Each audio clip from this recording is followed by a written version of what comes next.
As Michelle pointed out earlier, all work comes with gendered expectations.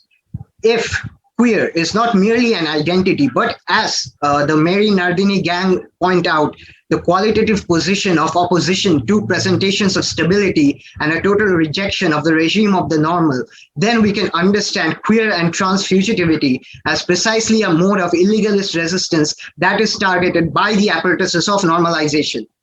The apparatuses definitely serve the capitalist mode of production, of this there is little doubt, but they also form the conditions for the existence of the state form. Do transgender Marxists abolish the family? I suppose this is not a question I feel like posing in separation from the question of abolishing capitalism. Your book's blurb is very clear that in order to achieve transgender liberation, abolishing capitalism is the sine qua non. These things cannot happen separate from one another. Trans liberation calls for communist revolution. Starting with the big one. Okay, I'm going to leap on this first, but then I promise I will take a backseat. The dominant, say liberal bourgeois reframing of trans liberation as trans rights and recognitions, kind of say based in the supposedly successful pattern of, say, gay liberation transformed into rights and recognitions realized at the level of the state in some places, not everywhere. We make the claim that not only is this insufficient, but that pouring our energy into this thing is actually not going to get us what we want or what we need. This kind of economic transformation that would be a kind of communist horizon, right? A world in which everyone has what they need. So why does this immediately matter to trans people? Well, what do trans people in our particularity have to say or to offer that expands the universalism of a communist society, right?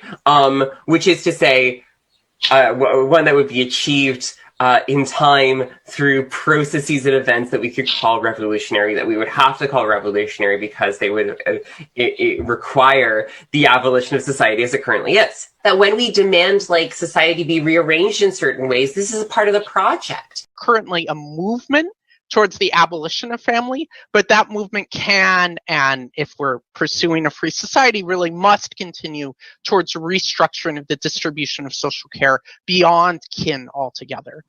And so I think family abolition is really resonating with a lot of radical queer and feminist people right now in a way that it hasn't in the last few decades.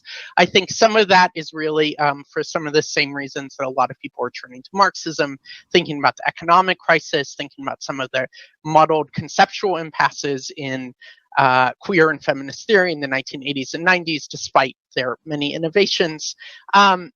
I also think that family abolition resonates a lot with certain elements of commonly held trans experience. And so the rise of trans politics has sort of opened up thinking about family abolition.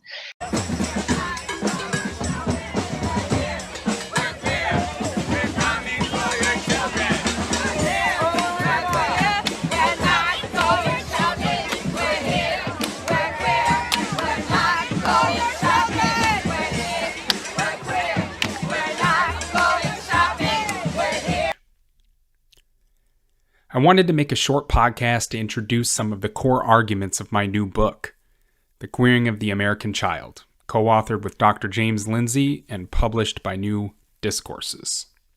I wrote this book because I am convinced that queer theory facilitates the most catastrophic child abuse scandal in modern history. I think the evidence is overwhelming, and after reading thousands upon thousands of pages in the queer theory literature, after investing an embarrassing amount of time researching what our institutions are doing, I had to put everything together in a very digestible weekend read so parents can take a look for themselves and see what their children are going through in schools nationwide.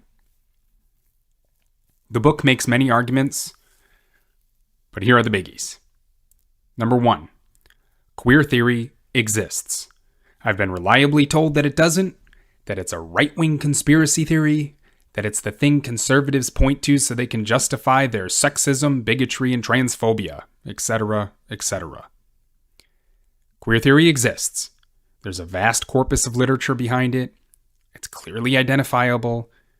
And in The Queering of the American Child, we explain what it is, where it comes from, how it got into schools, and what it's trying to accomplish with children. Number 2, queer theory is the doctrine of a religious cult.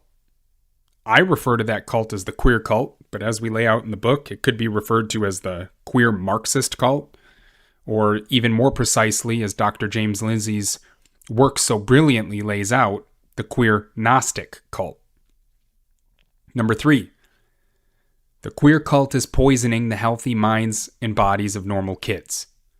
Education is in the grip of this religious cult, and schools are brainwashing children to do 2 things. Number 1, practice queer theory on society. Number 2, practice queer theory on themselves.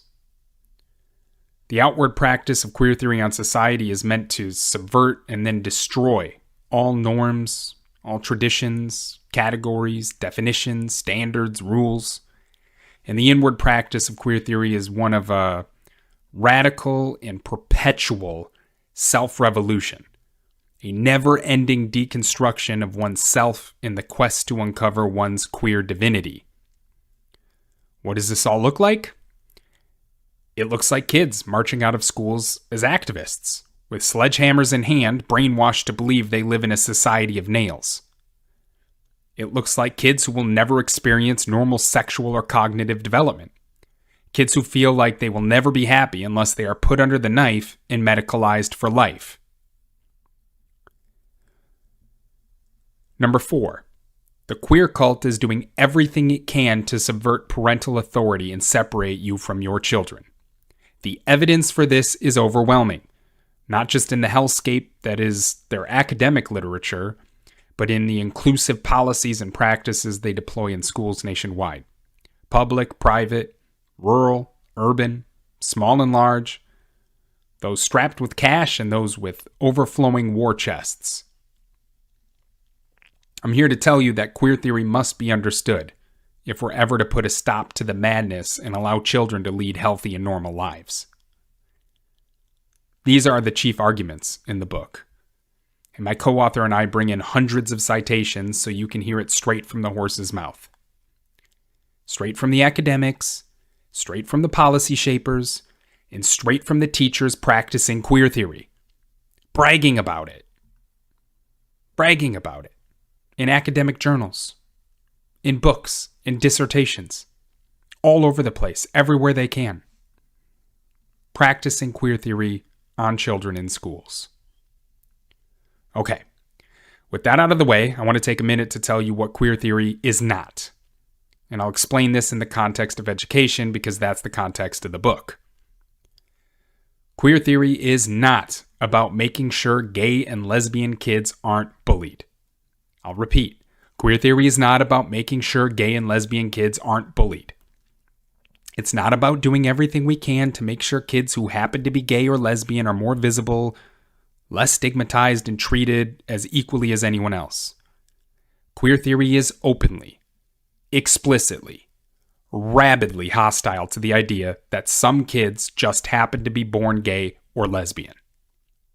It's openly hostile to the courageous history of gay and lesbian men and women who demanded equal rights and protections under the law, demanded to be integrated into an American identity and treated just as every other American expects to be treated as a citizen of the United States.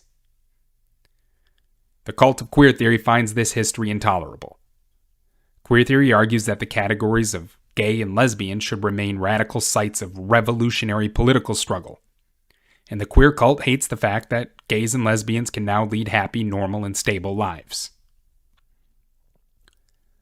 Gay and lesbian acceptance isn't the goal of queer theory because, according to the literature and activists, and I'll quote here, acceptance doesn't require investigating the construction, production, and maintenance of what is considered normative, nor does it challenge the status quo.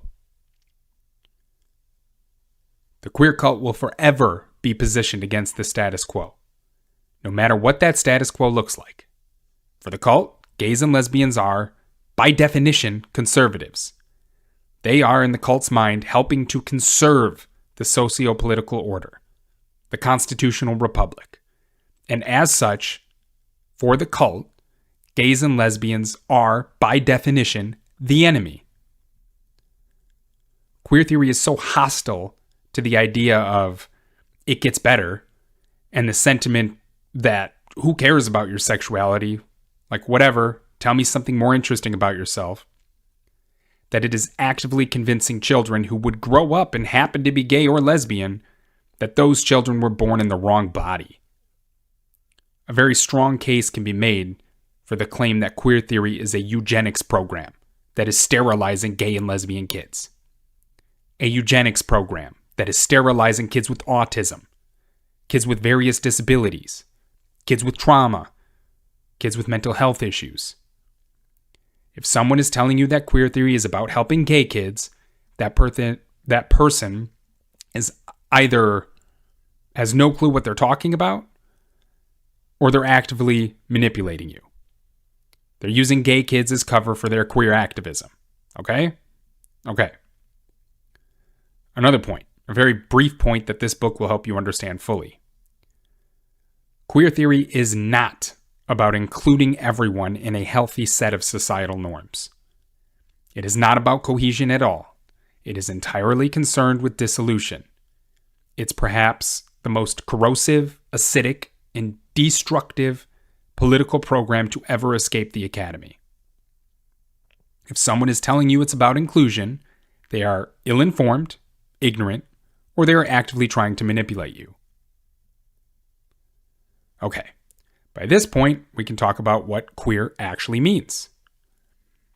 I turn to queer theorist David Halperin, who provides the definitive definition for the queer cult. And David Halperin says, quote, "Queer identity need not be grounded in any positive truth or in any stable reality." Uh-oh. This shouldn't be anywhere near kids. Queer identity is not grounded in any positive truth or any stable reality. Run away, kids. As the very word implies, queer does not name some natural kind or refer to some determinate object. It acquires its meaning from its oppositional relation to the norm. Queer acquires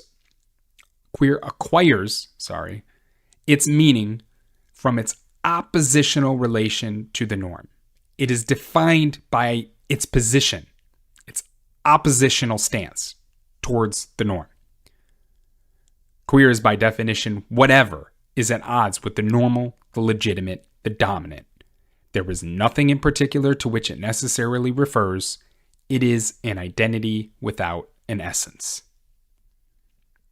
And again, that's from David Halperin, his 1995 book, Saint Foucault, page 62. Dr. James Lindsay and I use the word queer in our book over 1,000 times. We aren't using it as a stigmatizing term. We aren't using it to refer to a sexuality. We aren't using it because we want to. And after spending as much time as we have in the literature, I can't speak for James, but I would be ecstatic to never see this word again. Ever. We are using it technically, as the cult uses it. Anyone who would suggest we are using it in any other way is ill-informed, ignorant, or actively trying to manipulate you.